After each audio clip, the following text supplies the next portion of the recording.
Okay? Yung ating verse dito, verses dito in the book of 2 Samuel, chapter 13, verse 24-31. Okay? Yan yung istorya po ng pamilya ni David. Kilala niyo si Haring David? Yes. Okay? Si Haring David. At ang pamilya ni Haring David ay hindi rin perfect ito. Actually, yan ay isa sa mga example ng dysfunctional families. Okay, next po natin. Sa 2 Samuel, verse 24, basa! Then he went to the king and said, "Your servant has just died." With your servant. The king replied to Absalom, "No, my son, we should not all go, or we would be a burden to you." Although Absalom urged him, he wasn't willing to go, though he did bless him. 26. If not, Absalom said, "Please let our brother Amnon go with us." The king asked him, "Why should he go with you?" But Absalom urged him, so he sent Amnon and all the king's sons. Next. Now Absalom commanded his young men to watch Amnon until he is in a good mood through the night. When I order you to strike Amnon, then kill him. Don't be afraid. I am not the one who has commanded you. Be strong. Be strong and courageous. So Absalom's young men went to Amnon, just as Absalom had commanded. Then all the rest of the king's sons got up, and each fled on his mule.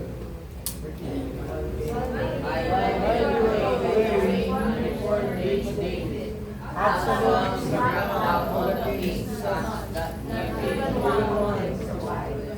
Then, in response, the king stood up, tore his clothes, and lay down on the ground, and all his servants stood by with their clothes torn. So next. So, tignan niyo yung family ni David, okay? The husband commits adultery. Si David po yun. Diba, kinuha niya si Bathsheba. And, hindi lang adultery, kundi murder. Ang asawa ni Bathsheba si yung kanyang kapitan sa commander sa okay, ipinano niya na papuntahin sa labanan at doon sa pinaka una. And then si Amnon raped his half sister, si Tamar, ngayon yung sister ni Absalom. Okay? The husband did not implement discipline. Walang ginawa si Haring David doon, yung tatay. The full brother, si Absalom, may sama ng loob. Sabi mo, sama ng loob. Sama ng loob. Kanino? Pag sama ng loob, may hurt. Okay, may pain. Kay Amnon, na nag-rape sa kanyang kapatid, yun yung kapatid niya, si Tamar. And the husband also committed murder to cover up his sin. Sinasabi ko kanina. Kaya tingnan ninyo, maging yung pamilya ni David ay isang tinatawag na dysfunctional families in the Bible. Pag sinabing dysfunctional, ay yung role bilang role sana ng pamilya na gusto ng Diyos, hindi natin nasusunod. Kaya tingnan ninyo, next slide natin. So the family was divided all because a man failed to carry his relationship to God over into his relationship with his family. Kaya balik tayo ulit dito sa cross. Dapat ang tatay, the leader ng family, siya nga yung pastor sa family, ang congregation niya, una ay ang kanyang sambahayan. Okay? Amen? Amen. How about dito yung mga kabataan dito na hindi pa believers ang yung mga Amen. magulang, mga pamilya. Kaya ngayon na yung ipag-pray ninyo. Okay, ang focus natin ay yung pamilya madala sa Panginoon. Kayo lamang yung gagamitin na instrumento para sila rin ay makakakilala. Once na kayo ay naliwanagan na, nakatanggap na ng kaligtasan sa Lord, i-share ninyo sa inyong mga magulang. Especially sa mga tatay. Kaya pag nakitignan ninyo sa mga churches, mga nanay nandyan, pero yung tatay, madalang. Mahirap, ano? Pag-araw ng linggo, nasaan yung tatay? Minsan yung ibang Kristo. Sa sabungan, sa barkada, inuman, kasi alam ni Satanas na ang role ng isang ama ay napaka-importante niya. Siya yung leader, itinalaga ng Diyos na leader sa loob ng pamilya. Okay? Amen. Kaya dito si David, si Haring David, hindi niya dinala yung relationship niya sa Diyos down to his family. At maging mismo siya ay nakagawa ng mga kasalanan. So the irony is that it is a family led by one of the most godly men in the Old Testament, King David. Siya pa nga yung natawag na a man after God's own heart. Baka man nagkasala siya, bakit tinawag siya a man after God's own heart? Kasi once na pinunbik siya ng Diyos, nandun yung kanyang pagsisisi at pag-alim. Kaya nga malambot yung puso niya, hindi siya nagmatigas. Okay. Kita niyo yan? Kaya ang point ko dito, mga kapatid, even godly people, they have family problems. But there is a great hope in the Lord for even the worst situation. Walang perfectong pamilya. Okay? Ako, last 2 weeks ago, nag-meet ako, minute ko yung family ko. Okay? Bago ko ituloy ito, in-apply ko muna ito. Okay? Ano man yung mga problema. So, of course, sa tatay muna magsisimula. Okay? Alam nyo, ang asawang lalaki, mahirap mag-humble down. Okay? Kasi ang umihiraw sa amin ay yung pride. Kasi ako yung leader. Especially ngayon sa mga malalaking simbahan. Pag nasa taas na sila, maraming sila, at especially yung mga independent churches. Ay, ibig sabihin, dapat yung mga independent churches, katulad sa atin ngayon, meron ka rin kilalang tao na maging accountable ka sa kanya. Pwede kang magsalamin sa kanya, pwede kang magpakurik sa kanya. Ganun. Hello? Amen. Kaya nang nagiging problema ngayon sa mga nag-independent na mga churches na malalaki na at nung nakagawa sila ng kasalanan, ang ginagawa ngayon, mga cover up. Pati asawa ka sa buwan. Pero ganyan. Imbis na sana na recovery, healing sa pamilya ay mas pinipili nila itong mga ari-arian, mga positions, pera. Kasi malaki na yan. Pero alam niyo mga kapatid, i-value natin yung relationship within the family. Kasi ang isang pinaka-wonderful na pagpapala na ibinigay sa atin ay ang relationship. Amen? Amen. One of the most wonderful things in the world is a relationship. Pag hindi mo pinahalagaan ang relationship, pagtatampo yan, mawawala yan. So, minsan nga doon sa sama namin sa bahay, di ba? Pag nagluto, daming mga niluluto. Minsan pagtatampo yung bigas, mawawalan ka ng bigas. Pag hindi mo pinapahalagahan yung blessing ng Lord. Any form, any kinds of blessings meron tayo, maliit man o malaki. Pag hindi mo pinahalagahan yan, pagtatampot mawawala yan. Hello? Amen. Amen. Hello? Eh dito, tatalakayin natin dito. Okay? Kaya, bawat pamilya, even yung mga godly people, even yung mga pictures, okay, walang perfectong pamilya. It's dysfunction family yan. Mayroong problema. At pag may nag-arise na problema, ay nasaktan. Kaya as far as relationship is concerned, mga kapatid, makasakit ka at masaktan ka. Ito, naranasan niyo na ho ba yun?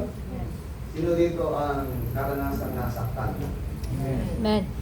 Especially yung UTI. Ano yung UTI? Umibig tapos iniwan. Uy! Mga kabataan, nakarinig kayo na.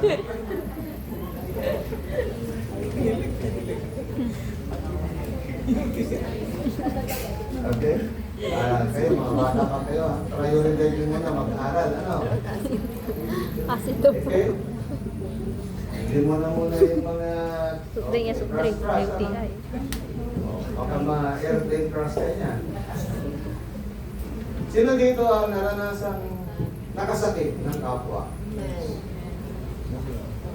Lahat tayo. Eh sabi nga ng mga matatanda, yung dila at ngipin, napaka-intimate na, nagkakagatan pa. Okay. malapit na sila, nagkakagatan pa. Kaya nga nagkakaroon tayo ng singaw. Tama po ba? Kaya as far as relationship is concerned, kasi, mga kabataan, masasaktan ka, at nakakasakit ka. Saan? Mismo sa inyong pamilya. Pamilya. At pag nasaktan ka, biktima ka ng pain, hurt, pag hindi mo natindihan, mamimiktima ka rin. May papasok mo rin, magagawa mo rin sa iba. Kaya, ang hurts na ito, mag-spread yan sa labas ng pamilya, down sa schools, down sa mga saan kayo magpapita. Kaya, napakahalaga na ma-heal yung hurt within the family. Amen. Amen. Kaya, tignan natin ito. Okay? Healing the hurts in families. God's plan for restoring our relationship with Him is a pattern for healing and restoring our relationship with others. Yung pattern para makabalik tayo sa Diyos ay the same pattern para ma-heal anumang problems, hurts sa pamilya. Ano yun? May tatlo dyan. Yan tatlong simple lang na tatalakayin natin. Yung mga steps to healing our relationship with God. Number one, there must be honest Confession. confession. When was the last time na naging tapat ka at totoo ka sa Diyos? No? Madali, di po ba? Kasi di mo nakikita, walang nakakita. Umaamin ka sa Diyos. Pero tanong, kailan ka naman naging tapat? Totoo at sabi ng totoo sa iyong kapwa. Bilang tatay, sa ating asawa, sa ating mga anak, bilang asawang babae, bilang asawang lalaki, sa iyong mga anak, at sa mga anak, sa inyong mga magulang, at sa inyong mga kapatid kung may kapatid ka. Nagsimula sa loob ng pamilya, then doon sa church, sa ating spiritual family. Okay? Kailangan ng honest confession. Pagsasabi ng tapat at totoo. Hello? Amen. Amen. Meron tayong kasabihan eh. Ano yun? Yung nagsasabi ng tapat ay magsasama ng maluwag. Hindi maluwag. Maluwag. Ano yung maluwag? Tama po ba? Okay? Okay. Sasama ng maluwag. Maayos. Magsasama. A strong relationship. Hindi easily easily bro, easily na masisira. Pangalawa, there must be a willingness to turn from error. Sabi mo, willingness Willingness. to turn from error. Turn from error. Pag sinabing turn, tumalikod. Hindi yung umikot ka lang tapos bumalik ka ulit. Dito sa pag tumalikod ka na, iwanan mo na. Yan.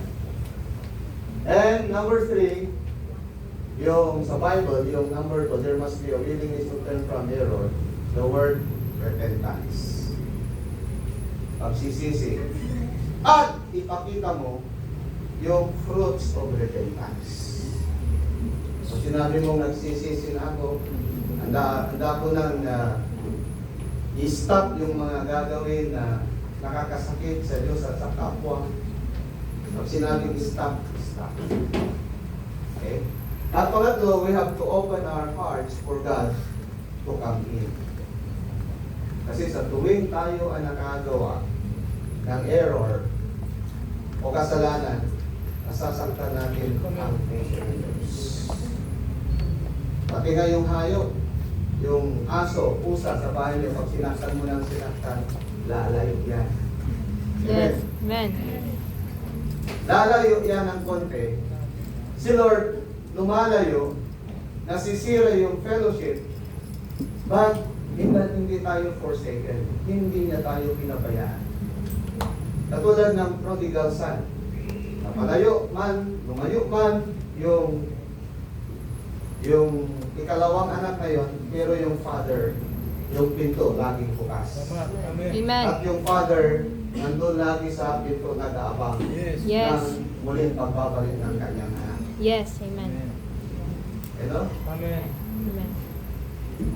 So, napapalayo, nakakaroon ng gap, yung pagsasama, yung closeness, yung communication, pero nandiyan pa rin ang pagtanggap ng Diyos sa atin. Same sa atin din. Okay. Pero madali ba yun? Gawin yun? Pag ikaw ay nasaktan. Especially, ang nakasakit sa iyo ay yung malapit sa puso mo. Madali, mahirap. Hirap. May hirap. At ang gagamitin mismo ni Satanas na manakit sa iyo ay yung malapit sa puso mo. Yung sa pamilya at yung family members. Yun ang gagamitin ni Satanas. Hello? Amen. So, i-open mo muli yung puso mo. Okay? Hayaan mo muli ng Diyos ay pumasok sa puso mo at kumilos siya. Hindi katulad dati, mga demonyo pumasok sa buhay ng isang tao. Ilan bang mga demonyo yan? Batalyon. Thousands of demons. Diba nakita natin doon sa example doon sa demon possessed na tao. Ilang libong yung demonyo yan. Pero ngayon, hayaan mo. So yan ang tatlong steps na pag-aaralan natin sa oras na ito para yung hurts, yung problema. Pag sinabing may problema sa family, nagsisimula yan sa mga samaan ng loob. Pag hindi mo natin yung samaan ng loob yan, nandyan na yung hatred, nandyan na yung anger, nandyan na yung hanggang sa hiwalayan, hanggang sa murder, pag hindi mo natin yan. Okay.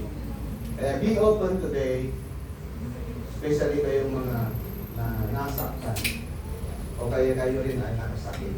Be open to the dealing of the Holy Spirit as we go sa 3 simple steps ng healing our relationship with others. Okay? Okay, dito na tayo. stick to healing the hurts in families. Number one, if the hurts in our homes are going to be healed, kung gusto natin talagang magamot yung mga hurts sa ating mga pamilya, first of all, there must be honest confession. You cannot sweep the problem under the rug. Kakita na kalaban nagwawalis ng dumi sa ilalim ng dapat ma-expose yung dumi bago mo walisin. Okay? Yung bang walisin yung nasa sa ilalim ng carpet? Hindi dapat mong walisin yung nakikita mo. So number one step po yan ay yung pagsasabi ng tapat. Okay? Pag-amin, pagsasabi ng tapat. Kanino? Sa iyong kapwa. At tayong mga tatay, sa atin magsisimula sa iyo. Hindi sa mga anak, hindi sa asawang babae, sa tayong mga tatay. Alam niyo, mahirap gawin yun. Mahirap po gawin bilang leader. Tayo yung leader sa pamilya. Mahirap gawin yan, yung pagsasabi tayo ng tapat. Okay. Kaya ang ginawa ko, hindi ko pati yung daughter-in-law. Sabi, sige, arrest na problema nito. So, talagang ibaba natin yung sarili natin. Okay? Ano yung nakikita ng Diyos at alam mo naman na ginawa mo ay magsabi tayo. Okay? Magsasabi ng tapat. Next, healing will not happen by ignoring the problems, unwilling to face the problems, or pretending they do not exist. Ito yung kasinungalingan ng kaaway, deception ng kaaway, na may problema sa pamilya, pinabaliwala mo na parang walang problema, dinididman natin. Okay? Okay ay, sabi mo, maliit lang yan. Ano maliit lang? Huwag natin mamaliitin yung maliit. Kahit yung puting damit nyo, pag mayroong isang itim na tundok lang dyan, nadumihan na yung damit nyo. Tama? Amen. Tama? Yes. Pag mayroong apoy na maliit sa loob ng bahay, huwag mong sabihin, maliit lang yan. O baka sasaya-sayo mo, apoy, apoy, apoy, apoy, tamo.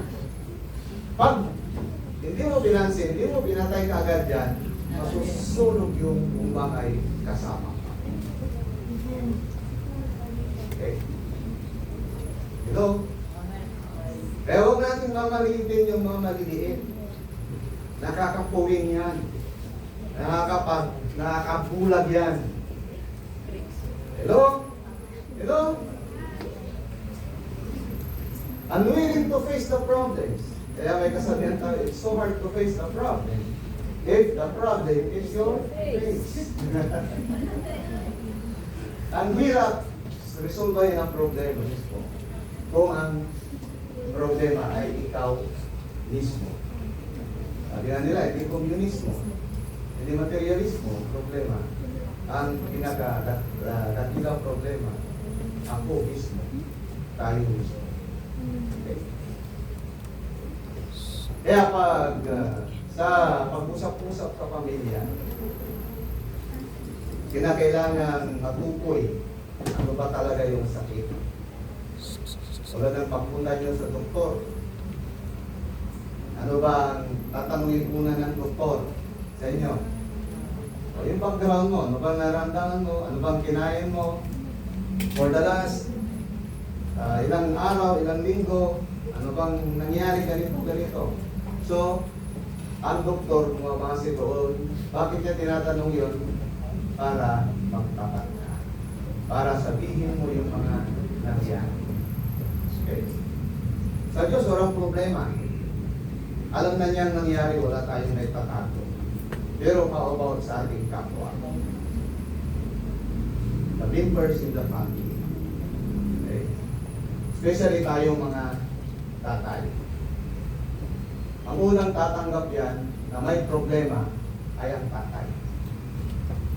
Asawa, mga anak, may problema ang pamilya natin. Ganyan dapat ang isang tatay. Hello? Hindi yung asawa, ikaw nang bahala na mag-solve sa problema natin. Yung leader lumayas. Hindi po yun. Ang leader dapat ang tatay. Nakuha po natin mga tatay na katulad ko. Next. Example yung paralyzed man in John chapter 5 verse 6. Ito yung ilang taon na siyang lumpo. At doon sa pool, pag may pag bumula o kaya yung tubig na inimbok ko na anghel, doon sila. Okay? Pupunta yung mga may sakit doon at sila na gumagaling. Itong lumpo, nauunahan siya lagi. Nauunahan siya. Maliban na may magbuhat sa kanya at ilagay doon sa pool na yon. Then dumating si Jesus. Anong tanong ni Jesus sa kanya? Do you want to get well? Gusto mo bang gumaling? Okay. Ano sabi nung paralyzed man? Sinabi niya yung totoo. Panginoon, hindi ako gumagaling kasi nauunahan ako ng mga iba. Hindi siya makatayo, lumpo siya. Yung iba, inuunan niyo yung mga sarili nila. Oh. Pero ang tanong ng Lord, do you want? Kaya nag-open siya.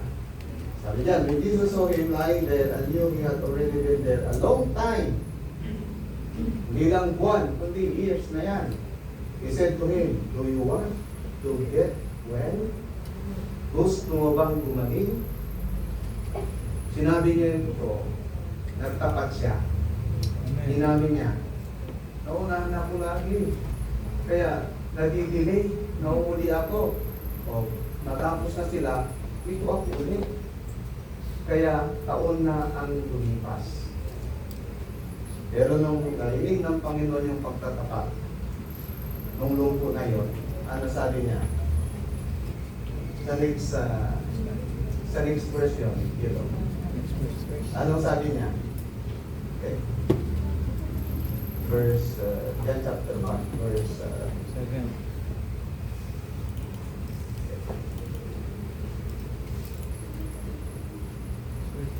I don't have a man to put me into the pool when the water is stirred up, but while I'm coming, someone goes down ahead of me. The next, yan, sinabi niya. Ano sabi ni Jesus? Get up! Jesus told him, pick up your bedroll and walk. Ibig sabihin, pinagaling na siya. Tumayo ka! Eh kung ako yun, ilumpo nga ako, sinasabi kong tumayo ako, lumpo nga ako. Pag sinabi bulag, tumilat ka! Tignan mo, ang paligid na ganda. Bulag na ako eh. Okay? So, may iba't ibang paraan si Lord na nagpapagaling. Kaya sabi niya, nung marinig niya yung pagtatapat, nung lumpo na yon, sabi niya, tumayo ka. Tapos, yung higaan mo, tupimlatay, dukula mo. Minsan ka, manakar. Wow! Healing na po yun. Instant healing. Amen. Hallelujah. Kaya ang hinahanap ng Diyos, yan ay yung pagtatapat natin. Sabihin mo yung gusto. Honest confession. Amen? Amen. The same question ang ibibigay ng Panginoon sa atin. Tayo mga tatay at even kayong mga anak. Do you want to get well? So, honest confession, napakalaga. Next, if you cannot admit that you are wrong, then there is no hope of getting well. Especially pag may mga problema, pag may mga hurts, ang madalas na nangyayari, sisihan, pointing fingers, blaming within the family. Mas napapalala yung sakit. Yung kirot, mas lumala. Hello? Amen. Okay. Amen. Mas napapalala yung sakit, yung sugat, yung hurt, yung pain na yan. Okay. Okay, next. Next. When you are wrong, you have to have the courage and maturity to admit it. Ang isang leader, dapat siya yung mature. Kaya, kung sino man yung unang nagsasabi ng, I'm sorry, please forgive me, ang tatay. Kung ang tatay ang mature. And then, Amen. sa loob ng pamilya, sino ang dapat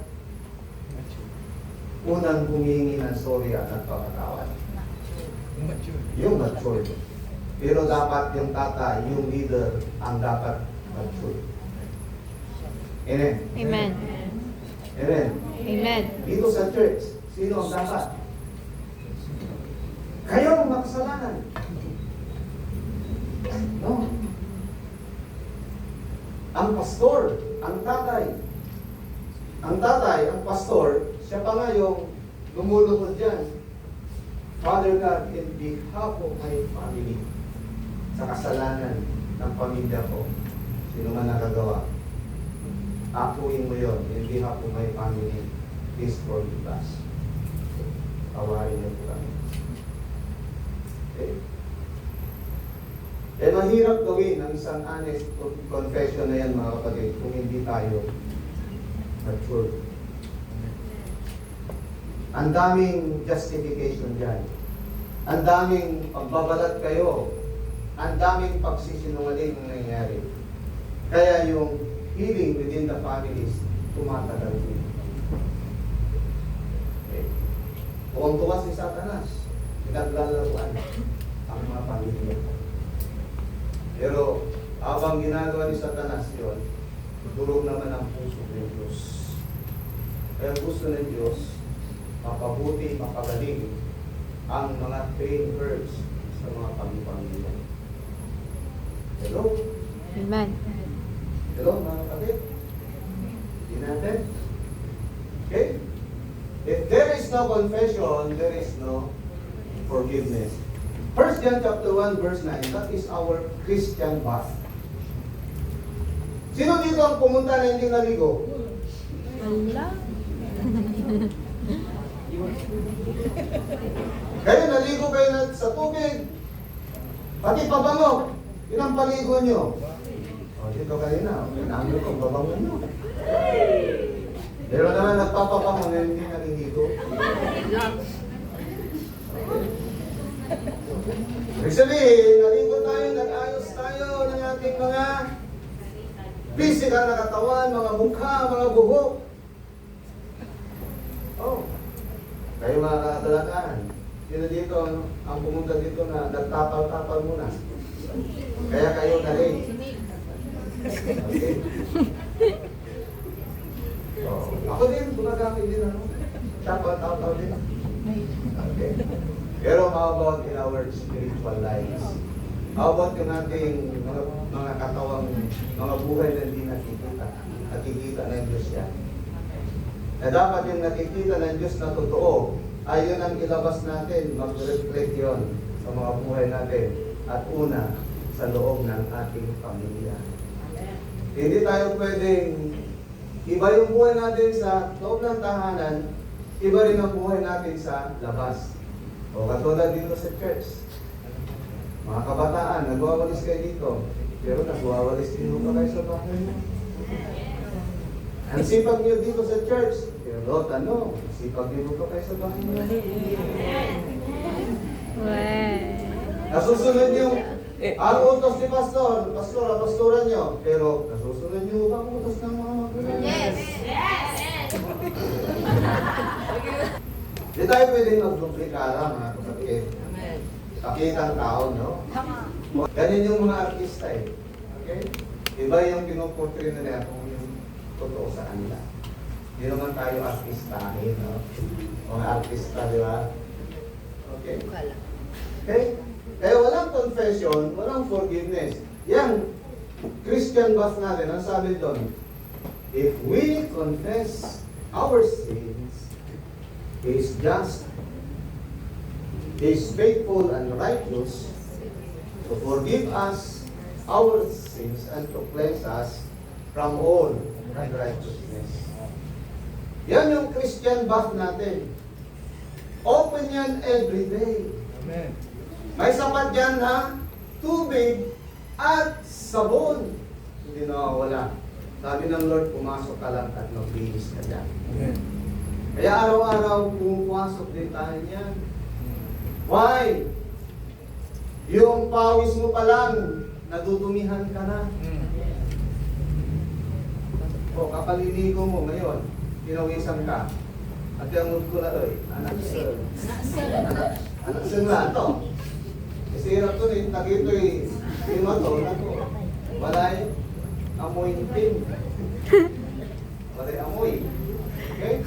Kaya mga kapatid, if there is no confession, if there is no honest confession, there is no forgiveness. Amen. Amen. Amen. Amen. Binigyan tayo ng Lord ng ating Christian bath araw-araw. At ganyan din sa ating. So, gamitin natin yung Christian bath natin yan sa ating pamilya. Para sa ganon, magkaroon ng forgiveness, magkaroon ng healing sa mga hurts within families. Napakalang Lord. Amen. Honesty and confession are always where healing begins in relationships. Once na hindi ka naging tapat, once na inaluan mo lang ng kahit isang kasinungalingan, magbabalat kayo, hindi makikil ang hurt sa pamilya.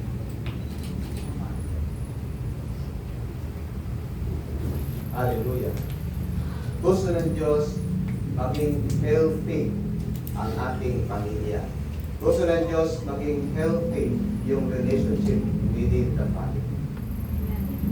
At pag naging healthy yan, nag-grow yan. Amen? Yes. Yung mga hindi healthy, hindi nanganganak, hindi productive. Okay? Gusto ng Diyos po yun na maging healthy yung relationship natin sa ating family.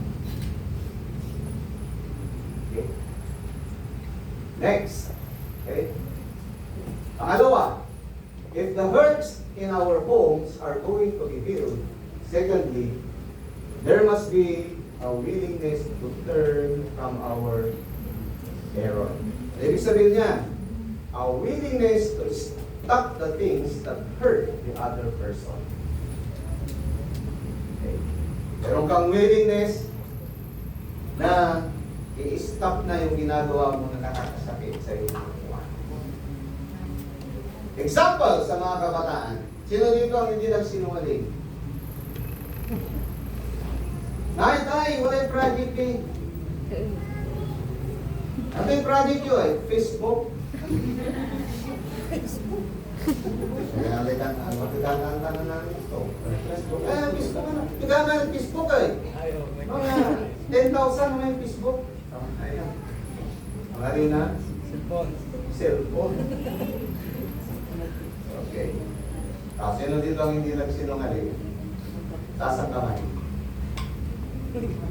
Yung hindi nagsinungaling, siya unang babato sa akin. Okay? Pero ibato mo sa akin, isang di ba? Amen? Stop! Okay? Sa mga driver, magpreno ka. Anong gamit ng preno?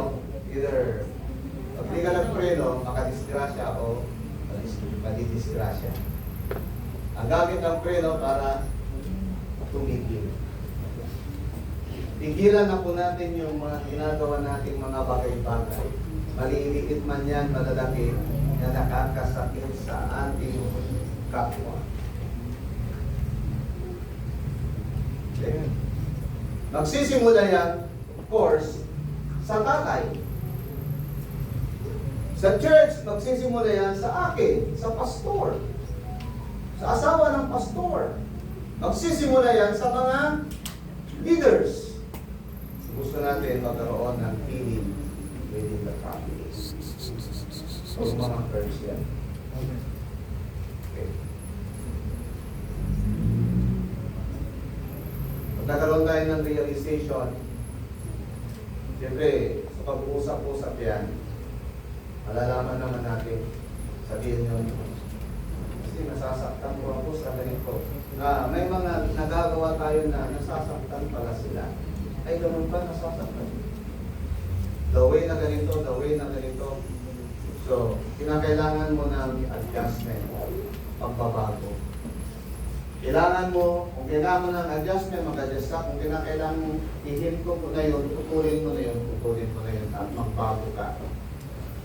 Magbago ka ng gawin, kung mga bagay na gagawin. Para hindi na makakasakit yun sa ating kapwa. Inside the family, inside the okay? Ako bilang pastor ako noon, ang isang nakasakit sa aking mga anak. Dahil though na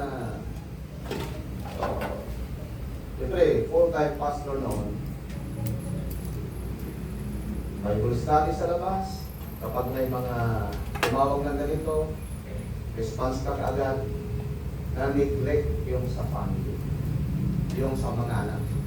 Kaya tuloy sabi nila, sabi ng mga anak ko, gusto ko na yung naging member ng church. Hindi member of the family. Why? Kasi yung tatay nila, pastor, mas naungunan yung mga miyembro. Yan yun. Na akala nila ang ministry, karibang nila yung ministry. Karibang nila yung ministry. Eh yun ang isang pinagsisiyan ko rin sa kanila. Tawarin niya ako na sa pagkukulang ko niya. Na yung prioridad na disalign. Dapat yung priority natin, God, family, and the ministry. Kasi ang unang ministry mo ay yung family mo.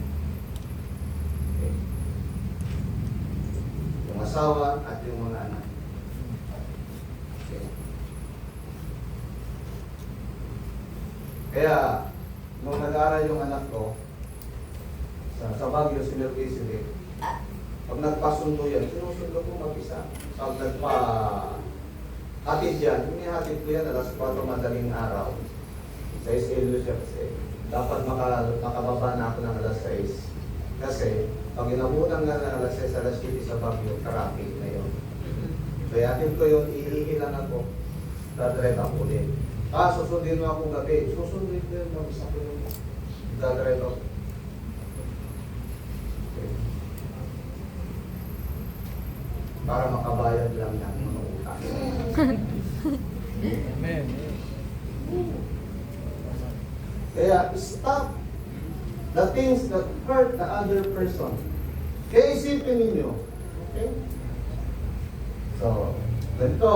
Pag nag-usap-usap kayo sa pamilya, tanungin nyo anak. Mga anak, asawa, iba kayo ng turamay, gagawin ko yan. Nasasakitan ka kayo manaya. Tapi anta sumampre, no? Anta kaya stop lang. Hello? Ganon din sa asawang babae, ganon din yung mga anak. Kaya, kailangan nyo ng honest confession, then pangalawang step. Okay. Oh. Kaya namang mga kabataan, ito ha. Mga kabataan, ganito. Palagi yung sinasabi, pag lumalabas kayo ng bahay, sa church, pinapastor sign, Ginagamit mo sila, pero iba naman yung pinupunta. Hala. Ganun kanya sa Dagupan, di ba? No? Sabi niya, naging Pastor Lawrence kasi may Bible study. Hindi pa umati sa Bible study, nang nalakwat siya. So, ginamit ko pang pangalan yung pastor, nandamay ko pa. So, nakasakit ka sa magulang mo, nakasakit ka pa rin sa iba. Amen. So, stop! Amen. Yes. Stop! Yes. Kaya to, yan. Amen. Tama ba? Sabi mo, stop! Stop. Stop. O, di ba doon sa traffic, anong kulay yung stop? Red. Hindi yan. Green. Pula. Red, pula. Yung green. Go. Go. Yung yellow. Slow down. Ha? Mag-prepare ka na. Pag nakita mo yung yellow, prepare to stop or prepare to go. Nasa in between. Ano? Amen. Ano? Okay. Sa mga asawang babae. Yung madalas nakakasakit sa amin. According to survey, sinasabi ko, ang lumalabas ng mga salita sa mga kababaihan, ano yun? 250,000 words in a day. Uy. Hala. Hindi lo. Sabay ka.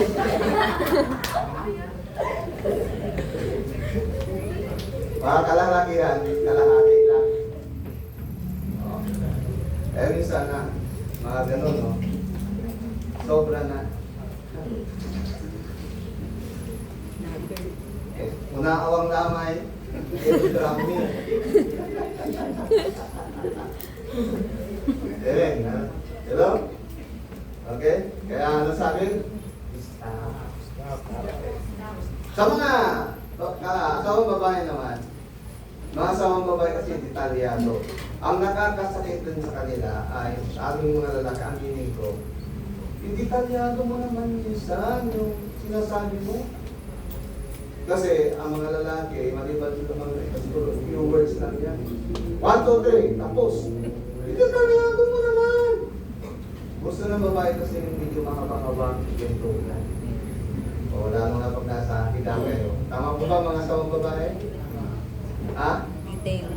Hello? Gusto niyo na nakwentuhan kayo, di ba ba? Yung i-detalyado. Okay? Totoo hindi. Oo.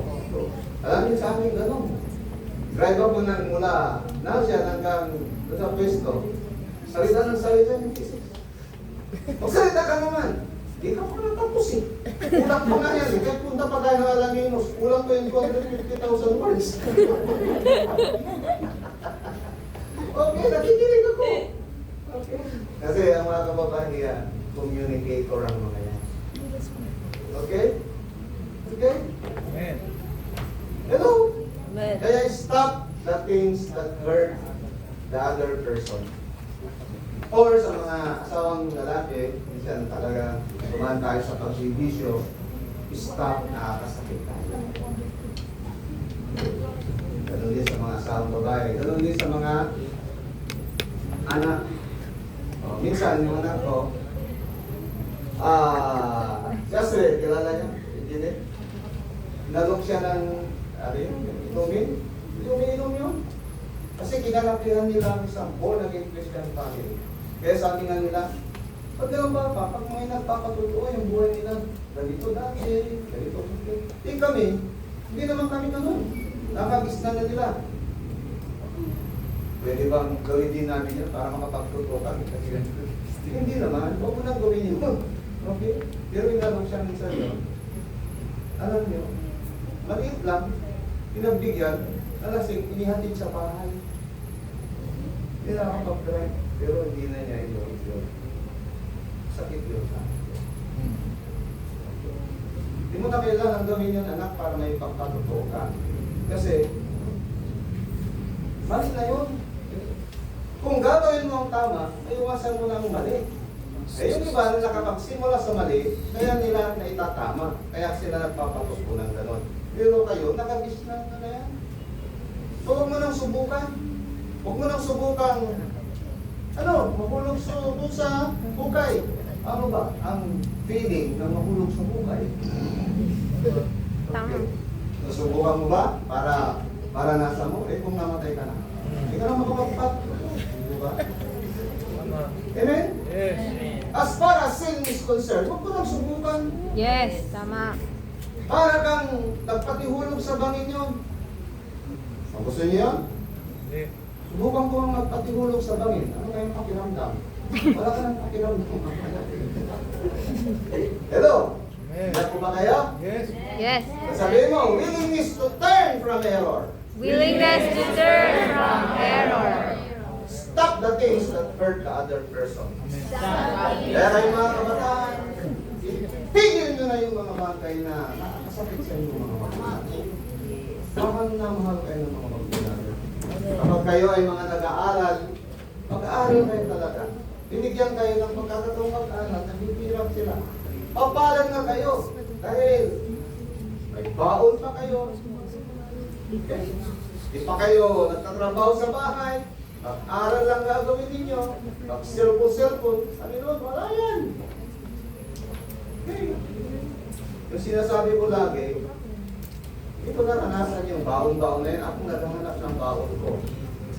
Eh, nagtinda ko ng balot. Eh, sa Pangasinan, nagpilabay mo, kapong balot, kumanda ako kay balot. Balot? Oo. High school ako, nagtinda ko ng balot. Sabado linggo, nag-Sovietes ako. Tapos nag-aararo ako, nagpapakahirap akong mag-araro sa bukid. Pinalakihan ko ang bukid from elementary to college. Hello? Amen. So stop the things that hurt the other person. Next, a willingness to stop the things that hurt the other person in biblical terms, yun yung tinatawag na repentance. Pero kapag sinabi niyo, okay, patawarin niyo ako, magbabago na ako, makita nawa yung fruit of repentance. Sinong gusto magtanim ng talong na ayaw niya mamunga? Pag nagtanim tayo, dapat may makitang bunga. Kapag sinabi mo, o sige, magbabago na ako. O sige, mama, papa, patawarin niyo ako. Hindi ko na gagawin yan. Pakita mo sa bunga yan. Dapat may makitang fruit yan, yung repentance na sinasabi mo. Amen? Amen. Amen. Ang sa ganon, muli, may balik yung tiwala. Pagkaroon ng healing, yung hurt.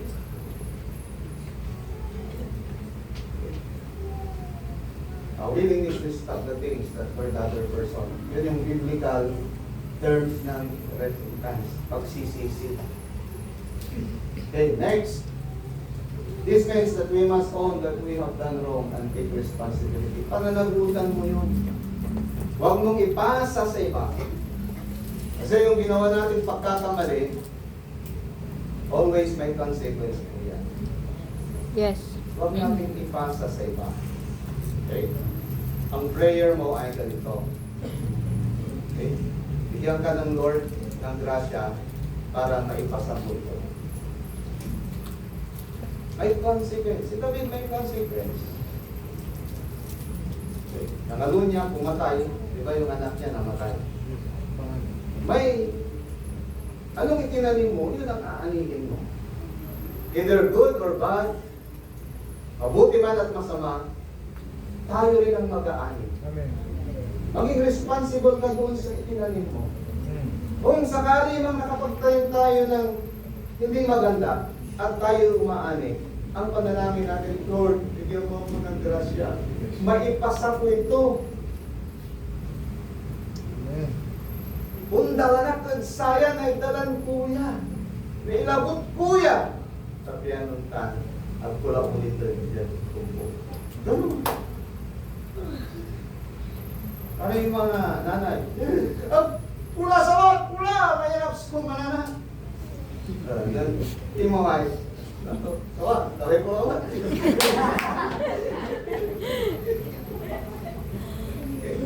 Tapos nang hirap. Okay. Kaya kayo, dami yung kapatid, di ba?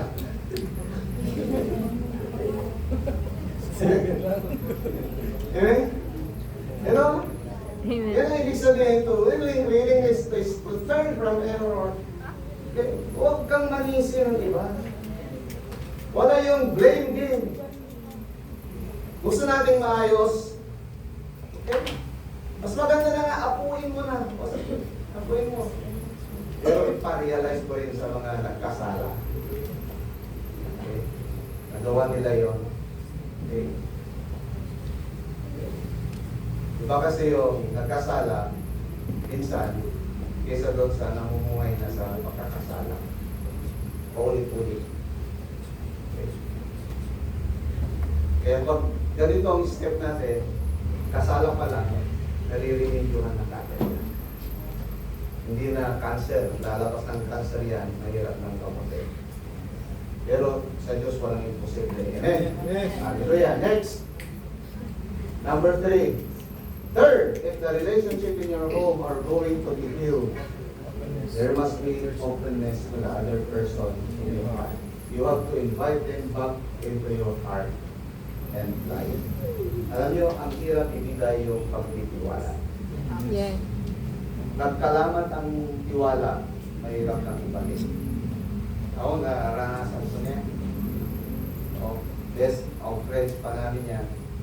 Pero sa area na yon, nakikisama ko sa kanila, respeto ko sila, bilang tao sila, bilang tao na nilikha rin sa image ni Lord. Pero hindi ko na may bigay yung lubusang pagtitiwala sa kanila doon sa area na gano'n. Hanggat nakita ko muli yung fruits na sinasabi niya ng repentance. At gano'n din ako sa kanila. Gano'n ko pinapahalagahan yung relationship. Yung mga kapwa ko pastors, okay. Hindi dito sa DLC, sa ibang kaibigan natin, tagaw na kaibigan. Hindi yung, pagsaulihan kilay kandila, pagto. Wag naman. Okay. Wag naman. Amen. Kaya, openness to other person in your heart. You have to invite them back into your heart and life. Especially yung mga members of your family. Bakit kanya? Ano mang mangyari, bagsak mo pa rin pamilya. Ito yun. Yung uncle ko nga yung bunso, kapatid ng tatay ko. Yun yung black sheep nila. Okay. Ilustay, yung lupa namin doon sa pan. Ilustay yan. Per square meter, kumukuha, sinusugal doon sa parang latik yan. Kaya, muntik nang naubos. Ang natira lang yung doon sa Alaminos. Okay. Sinaksak doon sa Mindoro yun. Sinaksak at tinapon sa dagat. Kinuha pa rin nilang tatay ko from Mindoro to Alaminos. Pinapakita dito, ano man ang mangyari sa inyo. Sa akin. Ang baksa natin. Pamilya. Amen. Bukok Yes. pa rin sa akin. Pamilya. Kaya kung itinuturing yung pamilya, yung mga pamilya ngayon, and even yung mga spiritual family natin, ano yun? The church. Amen. Okay? Hello? Ano mang mangyari yan? Yung pamilya. Kasi kahihiyan, sa miyembro ng pamilya, kahihiyan ang lahat. Apektado tayo lahat. Okay? Kaya nga, may solusyon yan. Tingnan nyo, apektado yung pamilya ni Haring David.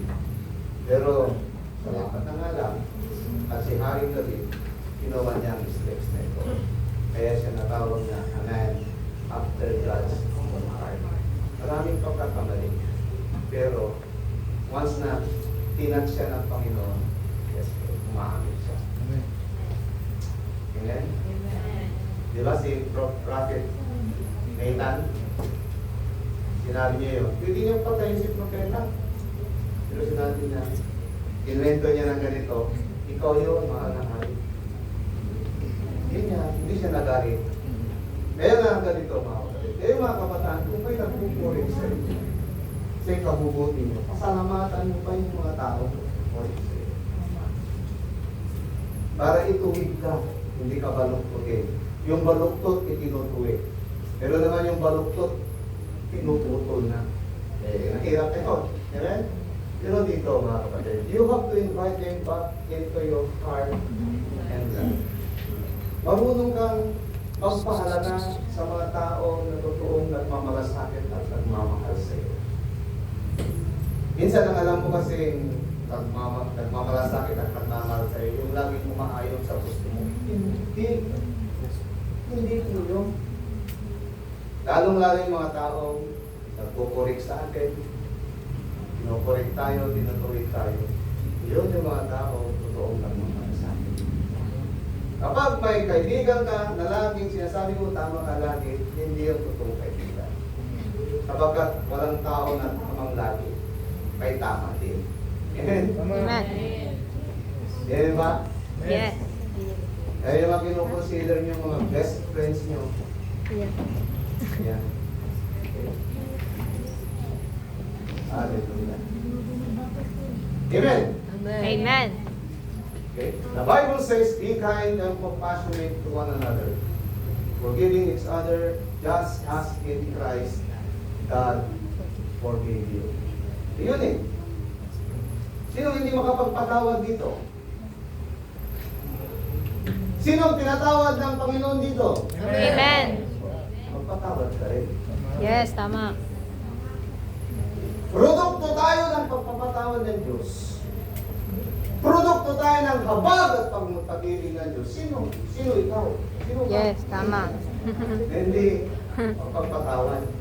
Yes. Oo. Hello? Amen. Kaya sabihin mo kung nga kay Lord ka, Lord, sa ganan akin mahirap ang patawad.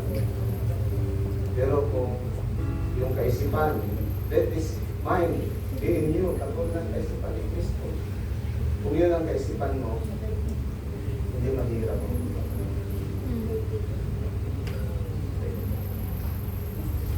Pag may nakagawa sa iyo ng kasalanan, ibig nagalit o naawa ka pa. Habang at awang nararamdaman mo sa tao. Yun ang totoong pagkakas.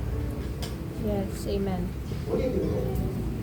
Pag may taong gumawa ng kasalanan sa iyo, hindi habang at uod ang nararamdaman mo. Kapag nararamdaman mo ay pagmamahal at pagpapatawad, totoong pagpapatawad. Kasi bless mo siya. Amen? Ano sabi ng Biblia? I-bless niyo yung mga nag-present. Yung mga nag-persecute sa inyo, ipag-pray nyo sila. Hindi sila mamamatay. Hindi sila mamamatay. Pag-pray nyo sila na makakilala sila sa Panginoon. Ephesians 4:30. Next. Love forgives. Sabi mo, love forgives. Love forgives. You love God? Amen. Do you love your family? Yes. Do you love me? Yes. Please forgive. Amen. Kasi love forgives.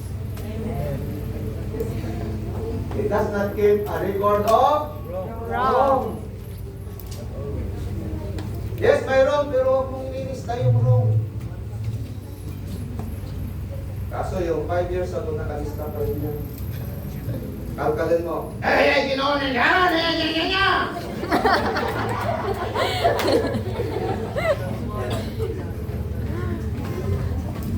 Ano? Alam niyo ba yung, ito forgive and forget. Yes, forgive and forget. Hindi naman, ganito ang ibig sabihin ng forget. Yung ginawa ng kasalanan, ginawang kasalanan sa'yo, hindi makakalimutan yan. Because God has given us the gift of memory. Ang ibig sabihin ng forget, kahit malala mo yun, huwag mo nang gagamitin laban sa Kanya. Yun ang forget. Yes. Amen? Kaya Amen. forgive at forget. Kahit malala mo yung ginawa niyang kasalanan sa'yo, huwag mo na gamitin panlaban mo din sa kanya. Yes. Amen? Kaya yun ang forgive and forget. Wala ni Jesus, tinatawag tayo at itinauna na niya doon sa dagat ng kanyang limon. Ibig sabihin, hindi na ginamit yun, pero kakalkalan ng Satanas para ibato sa atin, para makakagilot tayo. Amen? Yes. But always has its heart open to others and invites them again. Yan ang totoong reconciliation. Amen? May totoong reconciliation pag may totoong forgiveness. Yes. May babalik muli. Wow, hallelujah. Yung dating magandang pagsasama, may babalik muli. Okay, next. Kaya nandito na, steps to healing. Simple, tatlong steps na yun. Ano yun? There must be Honest confession. There must be Willingness to turn from error. Okay, repentance. Pakita mo yung fruit of repentance. And number 3, There must be an openness to the other person in your heart. Especially our family members. Kaming mga tatay, kami may nagkasala. Yung pagkakasala ba namin, buburahin na niyo yung pagkatatay namin, nanakay namin. Hindi. Ito, anak pa rin namin tayo. Tatay niyo pa rin kami, di ba? Yung mga anak namin, di ba? Hello? Kaya lang, nagkalangan may nasira. Okay? Hindi ibig sabihin niya. Ganun din sa mag-asawa. Hindi hiwalayan ang solusyon. Hindi hiwalayan ang solusyon. Ganun din sa mga magkakapatid.